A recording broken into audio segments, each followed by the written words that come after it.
SMG contemplating what they want to do. Is this now you have the Bloodseeker to somewhat or potentially counter that Pango? That's going to be what the Bloodseeker is going to be looking on. Weaver, I feel like, isn't really something that you can counter. And now this Disruptor is there for your Tides. If you're SMG, what are you looking to pick next to try and build on top of Danog? I'm honestly expecting a Wraith King to come from Boom, so I wonder what SMG are going to, like, are they going to also assume that this might be the hero that's yet to come? Are they going to look to pick around that? Because it's not like, we've seen Jackie play the PA. PA is not great against the Bloodseeker, so are they just going to go something that's going to be effective in the carry-to-carry matchup for it? Going to keep their options open, and they don't want to get snap-fired as an Ember Spirit either. We saw Yopaj again get 30 they kills picked on. both his heroes. They're like, we're going to take your Snapfire and Ember. Good luck picking something now, Yopaj. Mm-hmm. There was 2 that they banned as well last game. We saw, how many did you guys say? 6? 5 bans? 6. Yep. 6 bans targeted at Yopaj. Now there's a few, but they've taken 2 of his heroes that he's played so far in this SEA regional finals. And so now Boom is sitting there and like, damn, Yopaj, they really got it out for you. Yeah, Boom kind of playing the reverse card on them. You know, the Queen of Pain, the Lina, the Death Prophet. Those are like Boon's 3 big heroes that he loves to play. So obviously removing that from him. He's not a bad Ember Spirit either. But if there's anyone that knows how to beat it, it's Yopaj.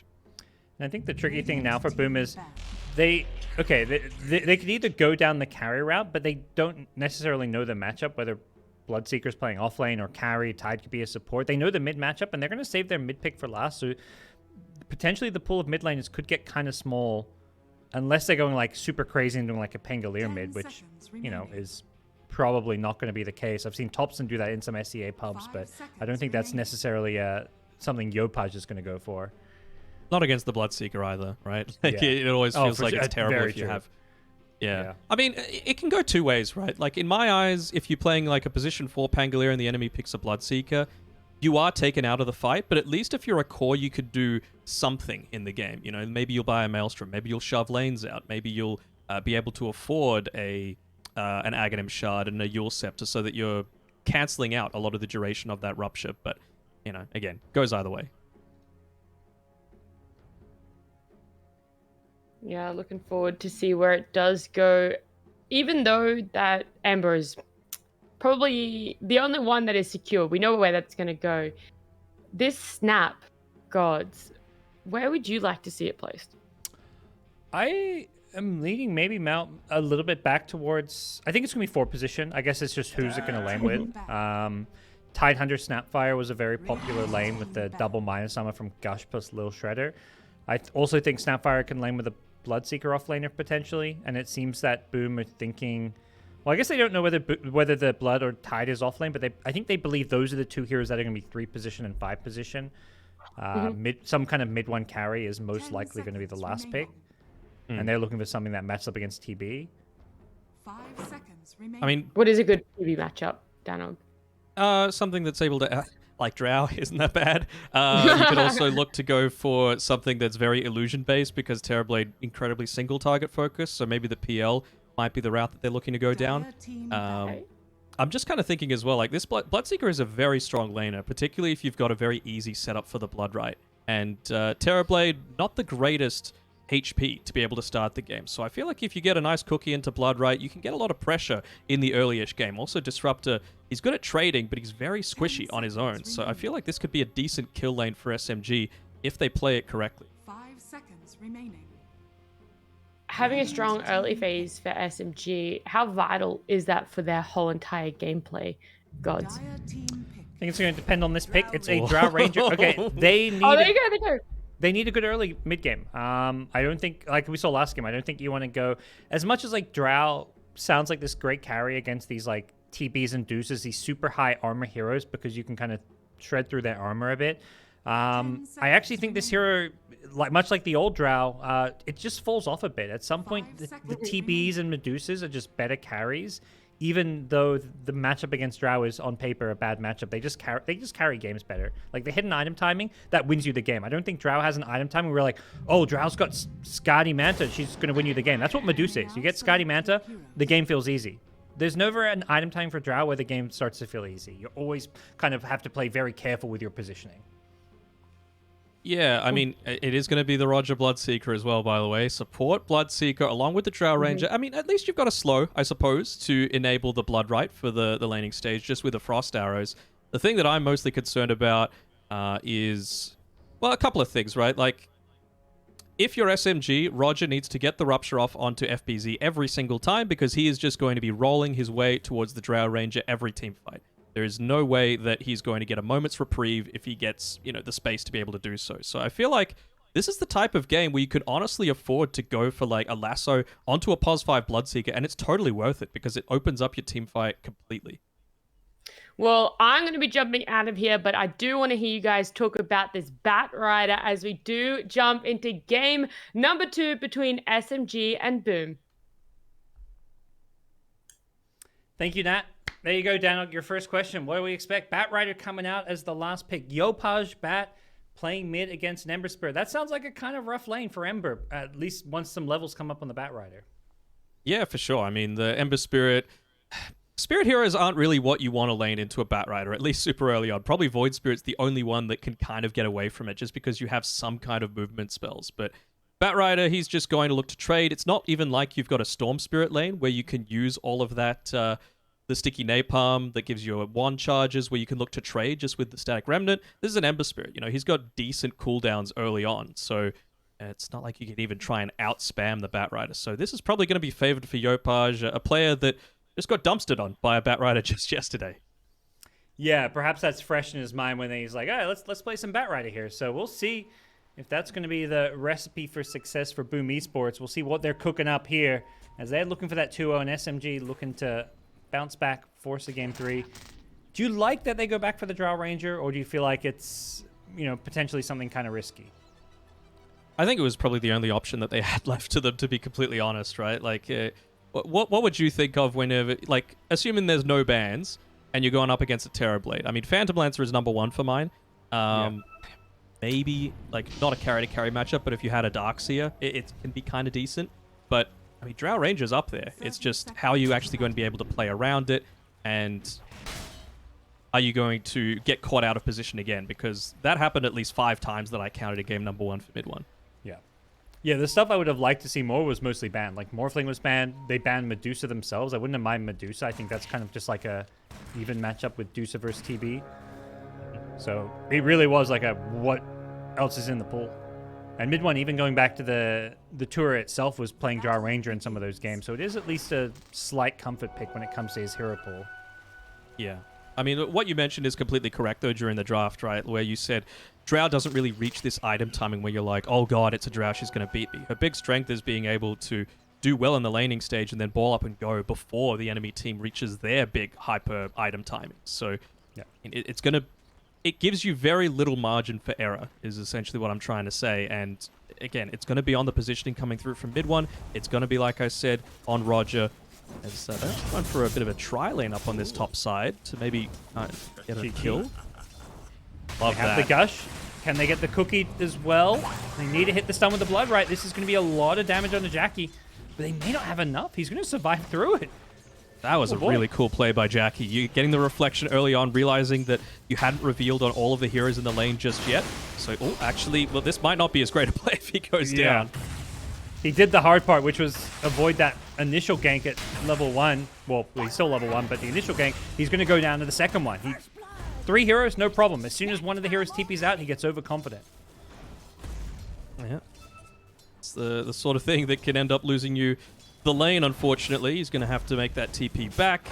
Nice early start as well for a Snapfire. And mid 1, I'm liking this from him. He's looking to try and deny away as much experience as he can from the enemy offlaner. Although the tower might end up taking a little bit of it. No, it'll be just fine. But Tim's is doing the right thing. Obviously using one of the big strengths of having this Weaver in that you can maneuver your way around the lane so effectively. We'll see mid 1 being pressured quite a bit, but it's top lane where the real action is. Once again, this Tide Snapfire going on the offensive. That cookie plus double minus summon from Gush as well as Lil Shredder. Wouldn't be surprised to see Raging Potato get a second point in Gush at level 3 just to continue this lane pressure. Absolutely. Nearly doubling well, 1.5 times the damage that you get that early on, and yeah, really, you're not going to be able to contest quite as easily against a Terrorblade just in a pure melee-to-melee matchup. So yeah, it's all about abusing that spam from afar. Again, able to use the Thunderstrike as much as possible. Came to the lane with 5 mangoes, just using the first one here. Let's get caught by the cookie, but with a Metamorphosis and the slow from the Reflection, Afu in some trouble. That's going to be a kill going Skem's way, not Jackie's, but you know, any kills top, that's money for Jackie, because that's just Skem. He's going to be buying some salves and healing up his boy Jackie with that money. He even feels confident to walk up as well, right next to Raging Potato, realizing that, hey, this guy doesn't really have any mana. He doesn't have the Soul Ring coming out to him just yet, so I can look to bully him, just give vision for Jackie to start getting some of those right clicks onto him for free. Down Bot lane, mid one. Yeah, mid one's overextended a little bit, gets caught out. 2 points in the shield crash, and the Shikuchi Gemini attacks just catching him by surprise. You push away from your tower as a Drow, they're going to find a courier as well, so Weaver already doing a good job of impacting this offlane. Really looked at mid all that much. I feel like Moon's been doing a decent job here. He's got a somewhat reasonable sized wave coming into his tower as he hits up onto that level 4. Feels like level 4 and 5 is the danger zone, though. Like, we saw it yesterday where the Kunkka was beating the Bat Rider, like, levels 1 through 3, was like double his CS. And then Bat Rider hits level 4 and suddenly there's this crazy kill threat. Yeah, absolutely. Hasn't even put 2 more skills in right now on Yopaj. Just wondering when they're going to prioritize going for the Firefly. Do I need the 1 point in the Flame Break just for that repositioning aspect? Particularly if Ember starts to go for any kind of aggressive movement up onto his side of the river. Yeah, we'll see where it goes from here. 4-minute runes are coming up, and that's often where you can find a hero like Ember. Maybe a little bit out of position if he's not careful. He's tracking Moon to the bottom rune, and Moon going to say, okay, no, can't get that one. Let's go top. Even looking to protect that one a little bit. They would have seen him go for the stacks, but it's not really like you have any heroes that are great at being able to clear out the enemy ancient stack. Tidehunter is being played up on this top side of the map, so probably doesn't want to make that kind of rotation. Ember Spirit, it's going to be a long time until he gets anything like a Maelstrom. I feel like we're having a very even laning stage so far. Do you feel like for Yopaj on his bat, does he need to be getting these kills, or is his lane okay if he's just, you know, farming it up and pressuring the Ember? I mean, obviously it's a good thing, right? But his main priority is making sure he's got that boots of travel to really enable him to use the Firefly, get it onto the back lines as mid one. He's going to go down again. Yeah. To basically go on mid one, like I'm just saying, right? Because I mentioned during the draft that a big part of Roger's job is to make sure he's locking down this Pangolier. The counter to that is just pick multiple heroes that fulfill that same role of getting in on top of mid one and nullifying his effectiveness. So Bat Rider having the boots of travel, having the movement speed to be able to get in that position, it's his main priority. A couple TPs mid, both teams TPing a support in. Ember's got some backup here, and with the Afu rotation, they actually kill off Yopaj. Great move from Afu to show up and catch the Bat Rider by surprise. Start. At least Tim's is going to be able to soak up some of this experience here, but really highlighting some of that threat that could start coming out. You know, he's going into the Orb of Corrosion, very high value item for Boone here. And for me, I mean, that's probably the most improved player in my eyes across a lot of regions. It feels weird to say about Moon. I say that as he starts to get dived here. Oh. Gets hit by the Flame Break. I think he's more than okay here. He's going to TP home and, yeah, leaves a remnant behind. Nothing to cancel his TP, so he's hit level 6 without dying. Boone was the, like, S-tier mid laner for the longest time, and then he just had this period of about 2 years where he dropped off entirely.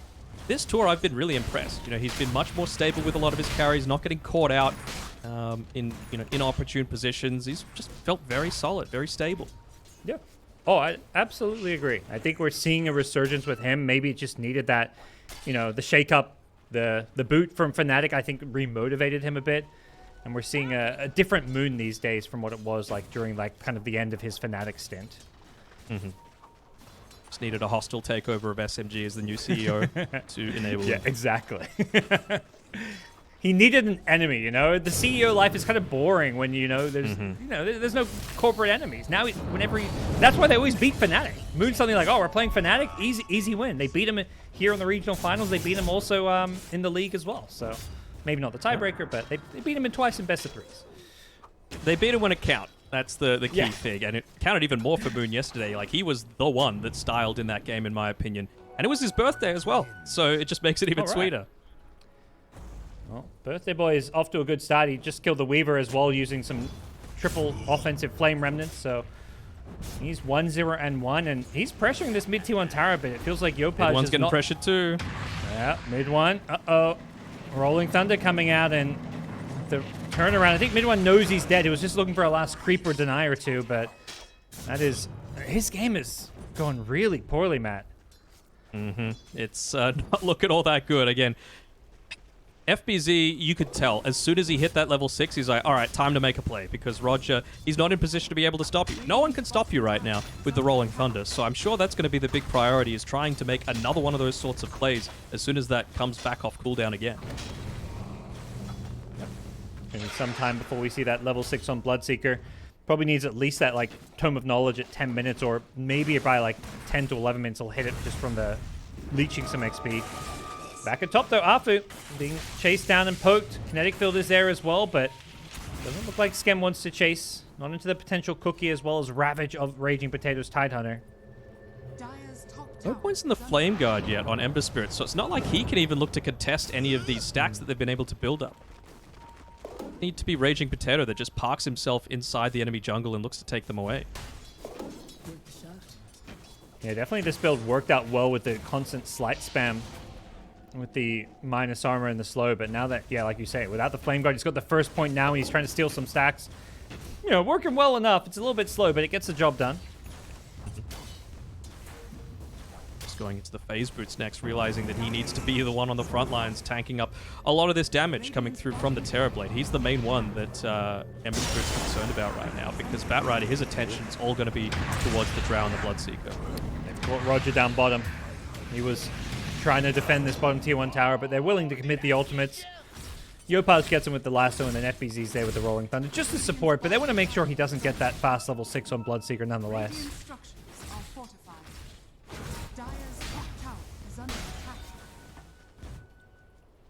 I'm surprised with how under-leveled Jackie is, to be honest. He's not even level 7 yet, and even mid one, who's died 3 times, has a 1-level advantage coming through, so a lot of good pressure coming out on that top side of the map, maybe forcing him into the jungle. So the fact that you were able to take away some of those stacks is an even bigger win for SMG. Yeah, that kind of quietly went unnoticed, at least by me, because, yeah, it was constantly mid one going down, but Jackie, he only died the one time very early on, but he's not gotten much for him. Top lane, meanwhile, Afu is going to find himself getting rotated on. Ember Spirit there, Moon is able to clean up at least one of these kills. So it's a 1-for-1 trade so far. Moon still has Remnants if he wants to play around them. Has the good damage from the Sleight of Fist, and he's just going to Remnant away back to safety. And they're just doing what they can on the boom side to try and create some room and space for Jackie to farm it up. He's already rotated to the triangle on this bottom side of the map because top lane has just not served him well. Absolutely not. I still feel like he's going to be okay, just because, I mean, it would be a disaster if Drow was having a good game, right? And a lot of that fact is because a lot of the attention has been taken away from his lane. So realizing that you are going to reach this hyper carry stage on the Terrorblade, so if you're breaking even with a Drow, you're generally okay about that for a Terrorblade. Okay. Well, that's at least the case for now, and perhaps we're going to see TB, you know, able to use those illusions to start accelerating a bit soon. But for now, Drow does feel a bit uncontested in her own jungle. It's SMG using this Ember Spirit, who are playing pretty aggressive in terms of making these early moves. They're not done. Moon has found Skem once again. He's going to get glimpsed away, but he's got the Remnant there, so he's going to have another Sleight of Fist in a second. Coming. That Sleight of Fist with that Gush does so much damage. Anchor Smash will finish off the kill. They want to pressure this mid-tier 1 tower. The Siege Wagon is still there. The Kiss is going to come flying in as well. Yopaj does a good job with the Boots of Travel. He dodges them all in the end. Wow, actually doesn't get hit a single time. Well done. I think he made a bit of a mistake there, though. He went, walked all the way back to the fountain, picked up his Windlace, but then didn't actually get the fountain regen or his bottle refill. Oh. So by the time he TP'd back out to that fight, I thought he was going to connect in on Taboon when they made that deep dive, because you had the Static Storm available as well on Skem. There was no punish, and there was also no defense. They just have to let their tier 1 mid tower go down. They didn't have the heroes in position to make the move to defend it, and as a result, they're going to be a little bit vulnerable because of this. Raging Potato could be caught in some trouble here. Inside the Kinetic Field with the Static Storm on top of him. The Rolling Thunder going to come through as well. If he had some backup, he might go for a Ravage, but he's all alone and will happily throw his life away for multiple fairly big ultimates. He does, and he doesn't end up using his own. He did reveal the fact that they had that Observer Ward up there, though, so... I mean, it's an... I wouldn't say it's the greatest trade, to be perfectly honest. Like, he's going to come up onto this top side, perhaps, or they might even end up taking this tower without him. No Rolling Thunder means that you don't need to be all that worried right now. See the Bat Rider, I believe, TPing in, but he's already caught the Bloodseeker, who can't get it off a Rupture, so... They defend the top tower. That's something SMG have been really proactive about, just trying to constantly take these early towers using the strength of this Snapfire, as well as just all the minus armor they're getting makes these towers so much easier to bring down. And now with Tidehunter's Ravage coming to the top lane, they're ready to fight. They're ready to fight, but I mean, it just again shows Jackie's proficiency for these hard carry style of heroes, right? He was 6th on net worth after that when I was pointing out that he was only level 6, and he's already overtaken that. He's at the top, and he hasn't even taken that many stacks. Just really efficient movement. If you want to see how to get really good farm patterns, download this replay and watch Jackie play, because he's just been able to skyrocket his net worth in a very short period of time. Yeah, very impressive stuff. Once again, some of his camps being blocked. You mentioned it last game, these sentries being used in the offensive jungle to block some of these camps. But that's something that Jackie's going to be well aware of and can de-ward now if he wants to, but a lot of space down bottom for him to farm. Because of the attention from SMG on this top tier 1 tower, he's kind of gone quietly unnoticed. And this just seems like the Boom playstyle. Like, often they are going to play these more like aggressive games around Yopaj, but when they have these kind of win conditions on Jackie with these carries, they're happy to play these kind of slower, more passive games. I wonder what SMG is going to do now in terms of their warding, right? We could see the dust is switched in by Bloodseeker, not really going to result in that much. Excuse me. But I think the main priority for them is just getting some sort of vision up inside the main Dire jungle, and then it just opens up 2 more camps for mid 1 to be able to farm, as well as like maybe one more wave now that they've finally taken away this top tower. You don't want mid 1 going up there if you're just going to die to Bat Rider, of course, but I feel like a big part of taking that tower is just amplifying the amount that he's been able to farm. That's really why Jackie was able to leapfrog in net worth like he did, because you had that bottom tower removed. He had 2 more camps to farm, probably even 3 when you consider the fact that he has illusions to farm with as well. Okay. Well, we'll see where SMG go next, because this TB is something that they're not going to really be able to keep under control, and ideally they start putting some pressure on and putting themselves in a position where, you know, similar to last game, they want to hit that timing around 20 minutes where they're able to take Roshan and start going from objective to objective, but Boom Esports have done a pretty good job keeping these towers alive for at least a little bit longer than maybe you'd expect. And FBZ on his Pangolier being a big part of that. And if he can rush this Lincoln Sphere, suddenly you can't rely on this Roger Bloodseeker to just rupture him during Rolling Thunder. Careful. I mean, it's daytime, so they have a good understanding of where exactly FBZ is looking to play here. Right now, just looking to try and push this lane out a little bit, and we can see that Roger does eventually get that Observer Ward down. Wonder if they've been keeping track on his inventory, because the Observer Ward outside the Roche pit would have scouted it out. Alright, well, that almost feels like Ward's being planned to set SMG up to go for that Roshan sometime kind of soon, but now Rune's coming out, gets denied by Scam. He may pay for this with his life, does get the glimpse out on Moon, but nicely done with the Remnant. Leaves one on top of Scam that he comes back to once the glimpse ends, and he'll finish off the kill, but I feel like in a passive game like this, Scam's probably like, yeah, it's probably worth it, you know, denying an Arcane Rune. If he has an Arcane Rune in a team fight, that, you know, could cause us some problems. For sure. And right now, it's just about gaining control over that map. I mean, you mentioned the Roshan threat. Honestly, SMG have a decent amount of it as well. All the Corrosion, Gush, Lil Shredder, Medallion. Drow Ranger, once she gets a little bit of farm, could start to certainly rip through it. That's the priority that they want to have, while they still do have these mid-tier 1 and top towers on SMG's side. Well, I say that as mid 1 actually goes denied. And I think particularly because they're on that Radiant side, Roshan just feels a lot more accessible for them, because they're just naturally playing more around that like top and Dire jungle side of the map. Yeah, absolutely. I mean, that's why I mean, whenever you're an early game team, you want to try and play around second Roche as much as possible. I know all teams do, but it's even more pronounced for Radiant, and it's even more pronounced when you've got this aggressive playstyle, right? You get this 1400 gold item that the enemy team doesn't get because of how you're able to position throughout the map. Well, we'll see if Boom can maintain their presence around this Roche part of the map. For now, they were having their kind of Ancients constantly invaded, so it does seem like SMG aren't looking to over-prioritize Roche at least.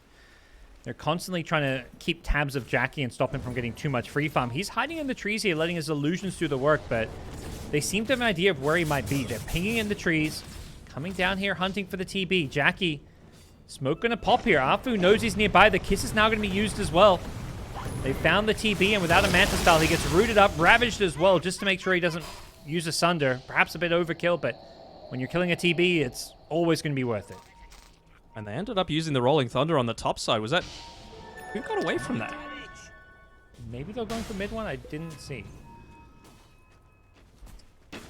Just used his TP, I think. So...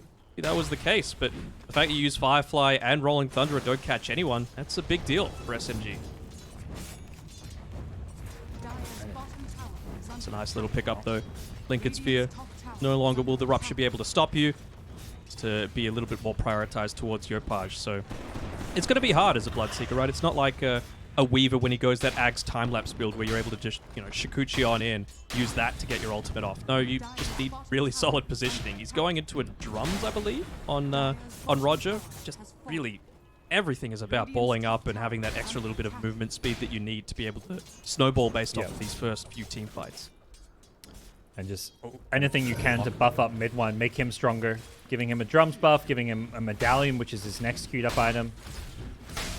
Just trying to do what they can to make sure he has an advantage over the TB, who, you know, was top of the net worth, but after that death and time spent not farming, he suddenly, you know, dropped down a few places. So Jackie's going to be thinking like he needs to finish off some of these items, whether it's the BKB or the Manta Style. He's not ready to fight at all right now. Boom, bottom side. Have to be careful about maybe bumping him outside of the Static Storm, but it's going to be just fine. But you need to use the lasso for it. Nice find nonetheless. Feels like one of those kind of static games where not a lot of team fights or action is happening. Both teams just trying to enable their carry, so committing big ultimates for just a single kill, more than worth it.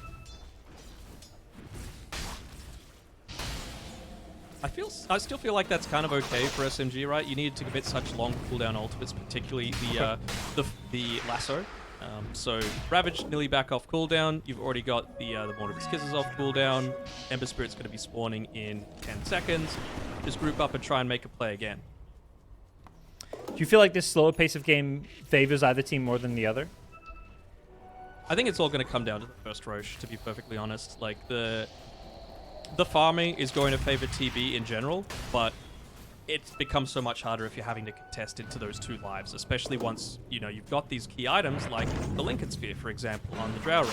They have no real easy way to pop that for a Bat Rider looking to try and dive onto you. I suppose the main counter to that is that FBZ, he's the one with the Lincoln Sphere. So, nice Blink Ravage. Gets Blink Ravage. Cookie follow-up. Can he get off the Rolling Thunder? He's trying to swashbuckle his way out of there, but he gets caught by the Rupture. Anchor Smash down. Kiss is coming in now as well, but Yopaj has a BKB on his Bat Rider, so he's going to be able to bring down at least Roger. Not sure he can do too much more because the minus armor and the physical damage is just too much for him to stand up against, so they trade Pangolier for Bloodseeker, and they also have to commit their BKB on the Bat Rider. And they're not done. They're found here. Yeah, they found the Weaver. Comes out of the Shikuchi with the multi-shot. Ooh! Gets just out of range in time, and Moon can't find him for the Sleight of Fist that would have finished him off, so still looking pretty good for SMG in this team fight. Like, when you consider how many sentries Boom have on the map, the fact that they don't have one up on that top cliff there, it's a little confusing, right? That's the only reason SMG were able to take that fight. That's the only reason they were able to pop the Lincoln Sphere before the Rupture was able to go out onto the Pangolier, and that ended up winning them the team fight. So, I'm sure that's going to be the highest priority. Scam looks to make sure that doesn't happen again. Instantly comes in for the D-Ward, and good news is SMG weren't able to get themselves into the Roshan pit following that, and they've got no Ravage for quite some time, so it does feel like Boom are posturing to take another fight in a minute. They've got all their big ultimates here. Rune coming out, and they're looking to fight this, but they're just caught in the meat grinder. Moon and Mid One just eat Tims and FBZ alive. And with the Rupture on Yopaj, he's forced to BKB, but he's got no TP. That Rupture's still on him for a little bit longer. Does some good damage here. It finally wears off, and with the Static Storm, pulls him out. Is he going to die to this? The damage over time, the Thunderstrike, it's going to barely be enough. Skem gets the kill in the end. Moon's not done. He wants Yopaj. Has he got another Remnant? 2 seconds. He's chasing as if he wants to go for this. Remnant into the base. He's going for it indeed. Sleight of Fist is there with the Searing Chains. Can he push him away with the Flame Break? It's not going to be enough with the BKB from Moon. SMG diving up in Boom's base, going for these kills. Jackie and getting dived as well. Mid One. Yeah. Doesn't have a Sunder. He's already used it. He is BKB and Metamorph, but he's going to run away in Mid One. He's gone down, though, in the process, so they do get the TP kill, but they're dropping like flies elsewhere. Moon, unfortunately, out of mana himself, though. Without bottle charges, he may just die to a Weaver.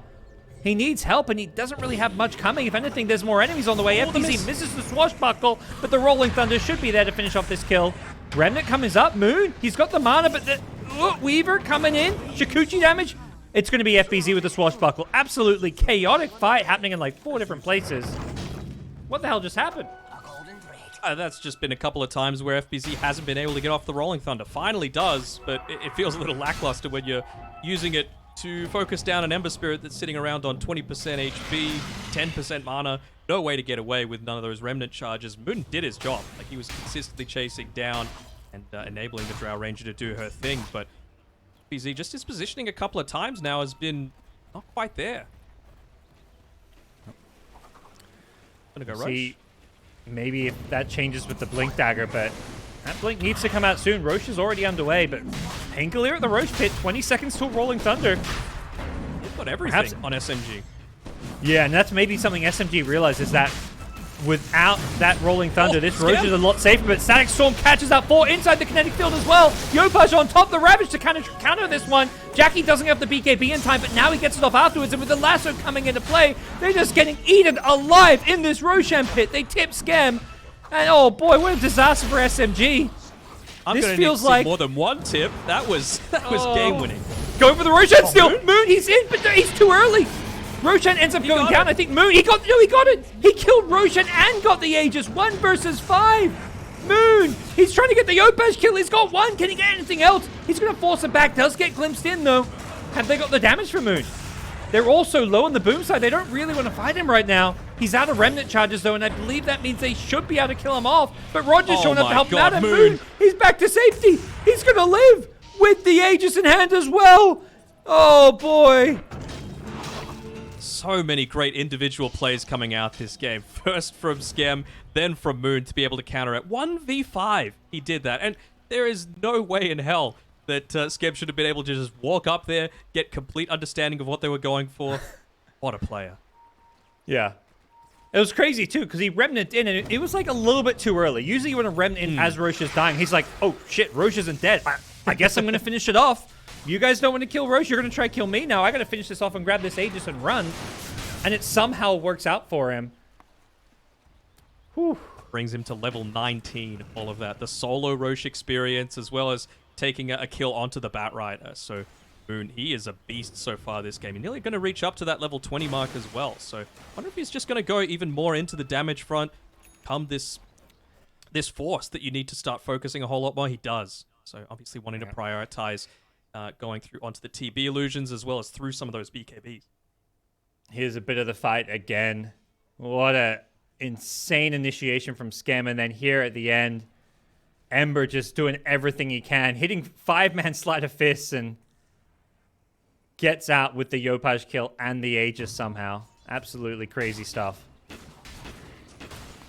Imagine if he had like a Maelstrom, you know? He's just doesn't have anything that's going to be able to bounce around. I was a little worried that you were lacking some of that magic damage, particularly against the TB, but it ended up working pretty well for him, and I think he's got his full Aghanims nearly completed. Yeah, just the point booster left, so 600 gold just waiting at the secret shop for him to complete. And the Spidey senses as well coming through. He realized that the Weaver and the Disruptor was there with no vision. Gets out elsewhere. Yopaj was fishing at the top lane, but didn't want to play around perhaps enemy vision and decides not to engage. Right now, Boom, they seem content to not try and force any dangerous fights, given that There is an Aegis in the hands of this Ember Spirit. Radiant structures are fortified. Mid In on two tower, minds as should to get whether they want to denied. actually deny it. Yeah, Yeah. Moon hit it once. There you and, go. Yeah, Radiant's eventually they middle get it. tower has I think the been glyph, destroyed. because he saw the TB illusion running at about to last hit it, but the TB illusion Yeah. actually expired. Dire's And tower the glyph, of course, refreshes on those tier 1 towers anyway, so they get the glyph back. Yep. With the catapult, assuming that's what he goes for, he'll be able to finish up that point booster as well. I'm sure it's just going to be TP back to base, get your full mana back. Sure, just send the courier to where your remnant is as they continue their push up onto the top side. Both teams kind of playing keep away, but Boom suggesting they may want to defend this top lane. They've smoked up, and FBZ has the blink to go with the Lincoln Sphere, so he can initiate in with that Rolling Thunder, and he's going to do just that. They break the Lincolns on mid one. They get the lasso to follow it up, and he got the BKB off, so the Rolling Thunder not doing anything, at least onto the Drow Ranger. Attempted TP out from mid one, but is the damage there? They've got the kill with the TB. Mid one thought he could make it out, but he thought wrong. Tide refreshes, goes for a second Ravage here. They're looking to turn this one with the kisses, and Moon is in with the BKB! They're doing too much damage to the Boom side. Even with the dead Drow Ranger, it's the rest of the SMG squad who is just eating Boom alive. FBZ's got the roll-up, will swashbuckle to the high ground, so they trade 2 for 1 so far, but with the BKBs all being used out, they don't want to fight into Moon's Ember any longer. A DD on the bottom side of the river. That fight went well for SMG. It could have gone better. Moon was around for quite some time after he came back with that Aghanim Scepter, but Hit One was still just in pushing that tower. I understand wanting to push with the siege creep, especially when you're with this Drow, but they just weren't fully connected. Ends up working out well for them, but how great it could have been if you're able to take away that tier 2, take away some of that jungle from the enemy team, and really secure the second Roche, which again is what you're playing for when you go for a Drow draft, and it's what you're going for on the Radiant side. We kind of get an idea of how it might be hard for him in these fights, though. The Lincoln Sphere, you know, great on paper. Oh, Ember should be fine here, gets the Remnant away. But when you're playing against heroes like Disruptor, breaking that Lincoln's is so easy. He's even looking to give over the... They'll kill off the Bloodseeker here. Moon's actually shown up with a DD rune, though. A lot of damage potentially coming out from him. Yeah, the Gush is there as well. Yopaj has no Flaming Lasso, so Moon, plenty of Remnants left to play around, and I think he knows that, so he's trying to bait them in a little bit. Needs to be careful not to get stunned up. Instead, he's going to go offensive. As long as he doesn't get caught in a static storm, he's going to be A-OK, and with a BKB in hand, there's not really much to answer this Moon Ember. He just goes jumping in. Well, BKB onto the Disruptor to get himself out of the static storm. Still has this TD for a little bit longer, but the last one comes up. The TB right-click damage. It's going to be a lot with the Swashbuckle. They kill off Moon. He gets a little bit overzealous there and gets punished. Nice multi-shot from mid one on the high ground, doing some good damage, but Boom is chasing as if they want more. Teams has been dusted up, so he can't go Shikuching in. Yeah. 20 seconds to wait for that one, and looks like Boom will disengage. You look very confident right now on SMG, but you still need to be so measured when you're coming up against this Terrorblade. You saw across the entire regional finals, you know, people just get absolutely melted by that Metamorphosis. He's got the Manta, he's got the Conjure Images, of course, so anyone that gets caught inside that lasso is dead. There is no two ways about it. Knowing that, Yopaj is doing everything to try and guarantee he can get some good lassos off. Has an Aether Lens coming out. Also has a Psychic Headband now as well. So he's got that built-in way to break the Lincolns himself as well. Really nice pickup for him, plus the extra cast range on top of it. You're getting a lot of extra vision as well, right? Of course, the vision game is very important in terms of wards, but Disruptor went for the Aghanim shot, so increases the radius. It's going to put it onto the Bat Rider to speed him up, and most importantly, slow people down and give vision around the area to really enable that first burst of initiation through.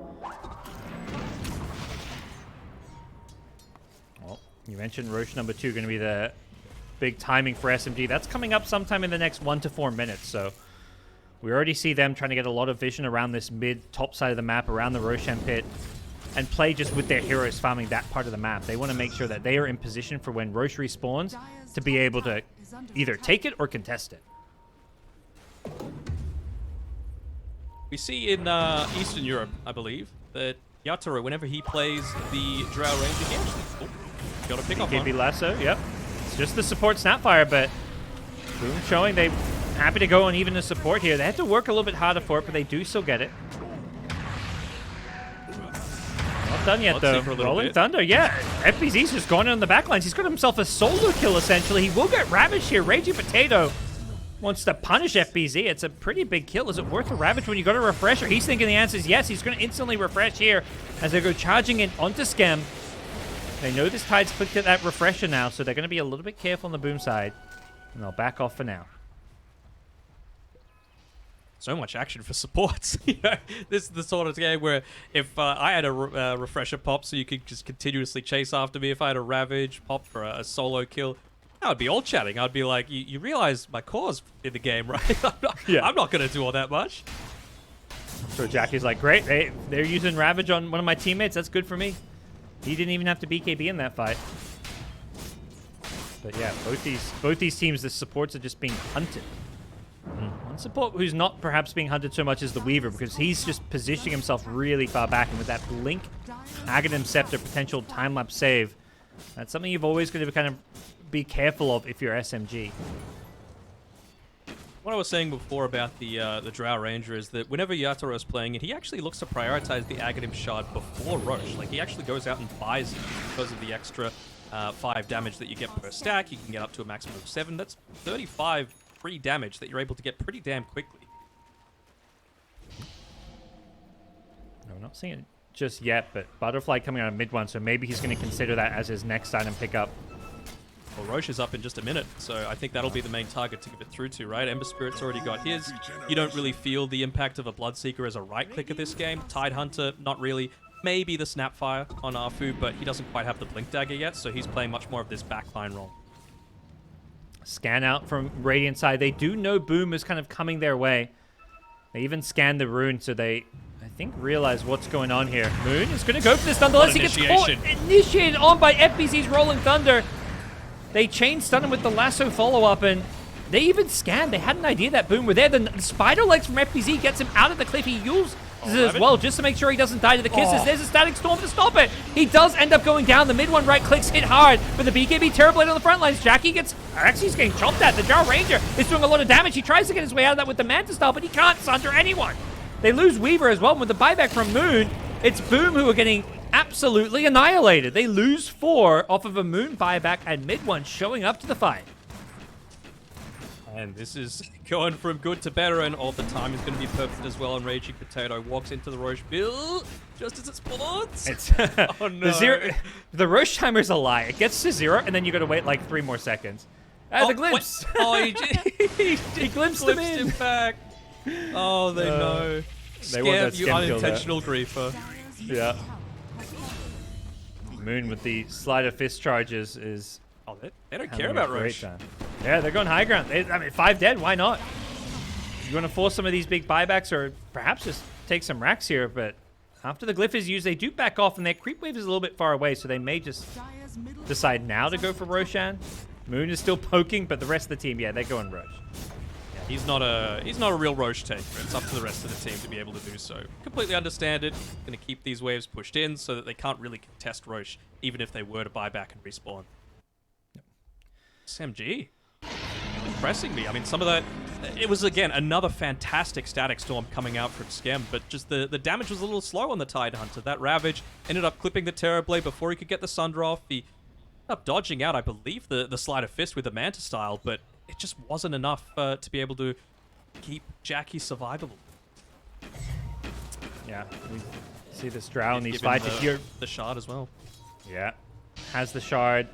And if you're not breaking that marksmanship aura, this Drow is just destroying these heroes, including the TB in this fight. I mean, we saw there, right? Like, that's one of the main ways to beat a Pangolier is that you just BKB and hit him as a ranged hero, right? Like, if you a BKB, you're not going to get the shield crash damage reduction as well, so it just makes it so much more effective to being able to stand and man fight and force him away and not actually troll you up. Do you think it was a mistake on Boom's part to initiate on the Ember there? Obviously, Moon ends up buying back, but, like, did they overcommit on him, or are they just getting kind of, you know, they just can't predict how that's going to go? I think the fight's completely different if you can just get that Sunder off on Jackie. He was a little slow and just didn't quite have the reflexes needed to be able to get it off. I mean, he didn't exactly have someone right next to him that could get it either. But, You need to start playing a little bit more around Tim's, perhaps. He's got his Aghanim Scepter. Could afford to even give him over the Psychic Headband for that extra range. I know it's important on a bat, but still.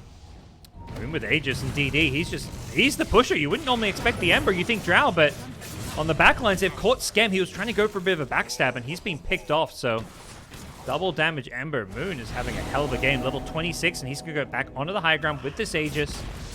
Recognizing that the Drow's positioning is so important that they don't want to send Drow to actually push these high ground buildings. They're letting Moon do the dirty work, and so far so good for SMG. They've taken the tower here, but the initiation coming in from FBZ with the roll-up to try and chain stun this Ember. Gets the Yule Scepter as well. Stuns up both Afu as well as Moon, taking out his first life. And Afu in trouble now as well. They're going to lose the Snapfire. Instant buyback as Moon is going to think of a way out here, but he gets caught in the lasso. TB with the right-click damage. The Ravage comes out, but they BKB. Jackie's going to look to try and kill Moon through this, but Moon, he gets surrendered away, and Jackie's just died. Time Lapse is going to save him. He still has Sunder if he needs to use it, and he may just need to. He's been caught in the Ravage, but he's stunned up, and he can't use it. Mid one is just a machine gun turret in the back lines. Buybacks coming from Boom. They've got to try and win this fight off of them. As FBZ, he's got the roll-up, but he hasn't got the Rolling Thunder itself, and they just haven't got the way to get on top of this Drow Ranger. Another Or the Ember Spirit. And yep, Static Storm coming out. FBZ, defensive Yules to keep himself alive. But they can't kill any of these SMG heroes. Rupture coming into play as well. Yeah, they're not done. They're going for the dives here. Moon is feeling like he's just too tough to handle. Mid one isn't so keen on diving after what happened last game. He's going to finish off the racks and say, guys, we're going to focus these objectives. They just use a lot of these buybacks. We don't have ultimates. We don't have Ravage. But they still feel like they're strong enough to take this next fight. Raging Potato is a bit of a wall in the front lines as well as Moon. They're just keeping mid one protected here. And a second melee rack's going to go down as they take the mid racks. At least one of them. Boom looking for a bit of a backstab here. They've rotated out of their base, but they've been scattered out. Moon doing a great job figuring out what's going on the Boom Esports side, making sure that this Drow Ranger doesn't get jumped. It feels like they're constantly trying to get the backlines on the Drow, but mid one is just positioning too well. Perhaps the FBZ Rolling Thunder is going to look to turn the tides here. They're going to find just the Bloodseeker. That's not enough. They need more. And mid one would be a great find if they can get it, but he gets the Shadow Blade away. As FBZ's Rolling Thunder unable to kind of stay on top of him, and now that Rolling Thunder's down, Moon wants to jump in. He's looking to dive. Mantisol out of the root coming in from Jackie, but his TB is in trouble with the Drow Ranger. Just trying to deal with him. The BKB comes out. He finds the Sunder. Roger goes down. Nice Sunder. They've got the lasso. Drow Ranger in trouble. No marksmanship. He's trapped in the kinetic field as well. He needs a way out. He hasn't got it, but then TP is getting low. The Drow Ranger does take a spill. The entire SMG side is just falling. Dropping one by one like flies. Moon, though, he's the last man standing on the SMG side, and he is doing a lot of damage here, but he's got to deal with multiple heroes. FBC, roll up. Still alive for now. Swashbuckle away. He's still with a Yule Scepter, and with the disarm and the silence coming onto the Ember, he's out of mana. He's got no remnants. Moon is dead for. 4 dead, only Roger alive. He's so fast with everyone so low. Hectic fight goes the way of Boom Esports this time. Skem is an absolute beast. Every single one of these team fights in the past 5 minutes, he's giving Boom that fighting chance, and that time around he won it for them. It was that you couldn't get off the Anchor Smash onto the Terrorblade when he was trying to focus down the Drow Ranger. That ended up killing mid one. He wasn't able to get the space needed. That won Boom that team fight, and it's brought them back into this game. Things were looking desperate. They lost 2 lanes of racks. This Drow was looking unstoppable, and even when they tried to move out of their base to backstab the Drow, like, they got scouted by Moon, and somehow they managed to get these lassos off onto Drow once again. Yopaj finding the initiation. You see it again here. We'll see some of these sick disruptor plays. Skem, the Static Storm as the tide blinked in. You said it, multiple team fights where he is just the MVP. And this one, no different. Unfortunately for Moon, he was just left on an island at the end of this fight, and he just couldn't do it all on his own. He's playing so well, too. You'd hate to see a game like this where he ends up losing, but I mean, you're also seeing... It's been all throughout the game, right? The Roche fight. Moon was the star for SMG. Skem for Boom. Yeah. It's crazy how much these two are putting their teams on their back this game. I love how confidently Moon is playing, because I feel like my criticism of him in the past, when, you know, things weren't looking so good with him on some of his past teams, is always that he just looked too passive and timid. This game, he's playing the same way like you see, when you see Yopaj play Ember, making these crazy hyper-aggressive moves. That's what we're seeing from Moon this game. He is playing like completely fearless Dota. He's playing to win. He's not playing to avoid losing, which is what you need to do as an Ember Spirit. Oh, particularly when you're playing against Boom Esports, you can't just kind of passively sit back against this team. Going to be enabled further by that once he does finish up that refresher, but it's still a little bit away. I'd say about, yeah, but maybe half, maybe a little bit further towards it. As we get a smoke play coming out here. Yopaj wasn't actually clipped by it, so a bit unfortunate for Boom. Yeah, But they've that got feels the like vision the around most him. important hero to have smoked up. Yeah. He's just looking to play around his vision, maybe trying to pop the smoke. And he's actually gone back to the Fade Grenade, wanting that longer range Lincoln's Break, deciding that the Psychic Headband not good enough with the short cast range. Skem in the front lines is fishing, seeing what he can find. Yeah. You just got to enable Skem as much as possible, right? Just give him the Psychic Headband. But the Strauss so close to this mid lane. 25 though. Oh, Whoa. Ravage. They've gone in. They've caught FBZ. He tries to swash away, but the Bloodseeker makes sure they get the kill with the Rupture. And I don't think Boom want to fight without him, but the problem is Moon's going to force a fight. they found him. Yep.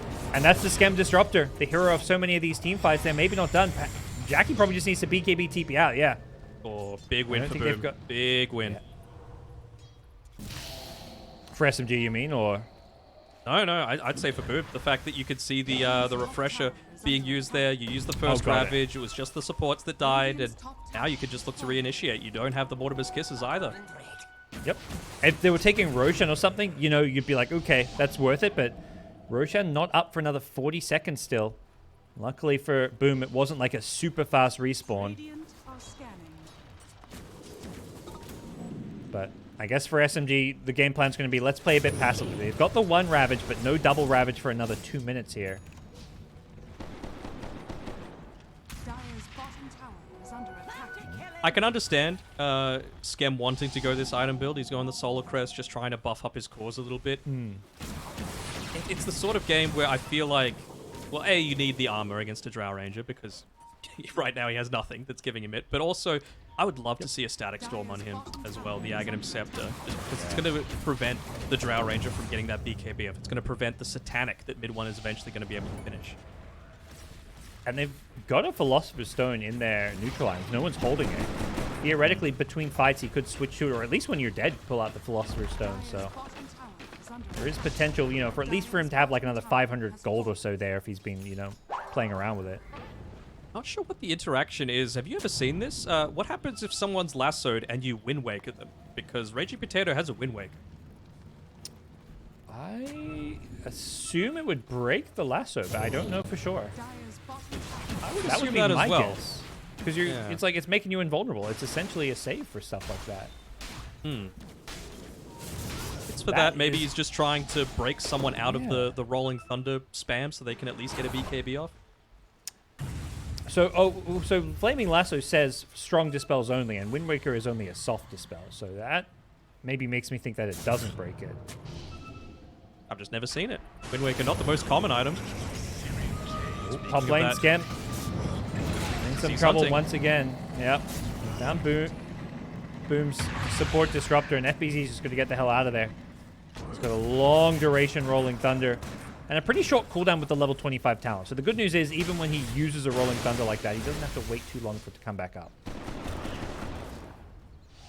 They're wanting to commit. I mean, obviously, you top lane's pushed in. You can very easily just give that Rax one more whack straight onto the bottom side, testing if this disruptor has the buyback available. They've got double Ravage. Raging Potato's just going to plop himself on the front lines here, and Moon is not ignoring the front lines. He's going on the back lines. He's looking to got the deal with some of refresher, these why not? supports, and FBZ is taking so much damage. Does roll himself up, but he's in the being lassoed into the Fountain. Is the damage from the Fountain going to be enough for the Rolling Thunder's done to fold up? He does Remnant away in the end. Got the save on him to himself, and the Rolling Thunder now onto the Tidehunter. He's going to try Wind Waker himself But out of look there. at the But space. meanwhile, it's Megas. Mid-one's just like, thanks. I'll happily just take your base. Moon doing everything he can to just create a world of room for his teammates. Static Storm is completely off the mark as Moon's running with the BKB. Refreshes as well. He wants Skem, who's just sitting there on the Shadow Amulet. They don't have detection, but it doesn't matter. Too much damage, including the multi-shot to finish him off. Ravage now onto the backlines. Catches out too, but the time lapse helps Jackie out. Buys him the time to get some of his spells off. He's Metamorph up. He needs a Sunder target, but he can't use it in time. Mid one kills him before he can even think of Sundering because of his BKB. And SMG with TB dead, I believe they may just cinch this game. There's no lasso. There's no pullback into the fountain. 3 seconds and lasso's back up. Perhaps that's the last hope here for Boom. They go in with the Rolling Thunder on FBZ. Looking around as Yopaz trying to figure out who the target's going to be for the lasso. They get the... Yeah. Oh, he didn't get the Drow Ranger. And as a result, now he's in a world of pain. Moon and Roger just charging forward, and FBZ is going to watch his base fall as Boom are going to find themselves in a Game 3 decider. SMG, a team that so many people just kind of counted out, I think, after day 1. I mean, and somewhat rightfully so. They got stomped by Boom. They bounced back. Day 2, they 2-0 Fnatic, and here they are, forcing Boom to a Game 3. Boon, take a bow. Like, that was an exceptional performance coming through from the SMG mid laner. The CEO himself just says, I'm not going to let my company go under. 69,000 damage on this Moon Ember Spirit. Crazy, crazy stuff. And well-deserving of MVP in my Nice. Very nice from Moon. Absolutely top-notch stuff. I mean, the Aegis steal itself, like, that felt like the moment where the game was like, okay, good effort from SMG, but Boom, they're just going to do their thing, play for the late game, get the Aegis. But then he goes in, steals the Roshan, steals the Aegis, and somehow you can see him there smiling on the camera. He is feeling really good in the background. He pops out now, but what a showing from him. And the team as a whole, I mean, this was a game where normally I feel like SMG in the past would crack under the pressure of a, deciding game against a team like Boom Esports. It takes some serious resilience to bounce back like this. Absolutely. It's a measured head, and it's someone that clearly wants to put his team into those DPC points, because after only finishing 4th during the main season, every single one of them is going to be so valuable for the big goal, which is TI itself. But it's a long way there.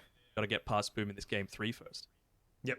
TI is the ultimate goal, but the short-term goal is just taking this Game 3 against Boom, and that's exactly where we're headed. We're going to go to a quick break and then come back for Boom versus SMG Game 3.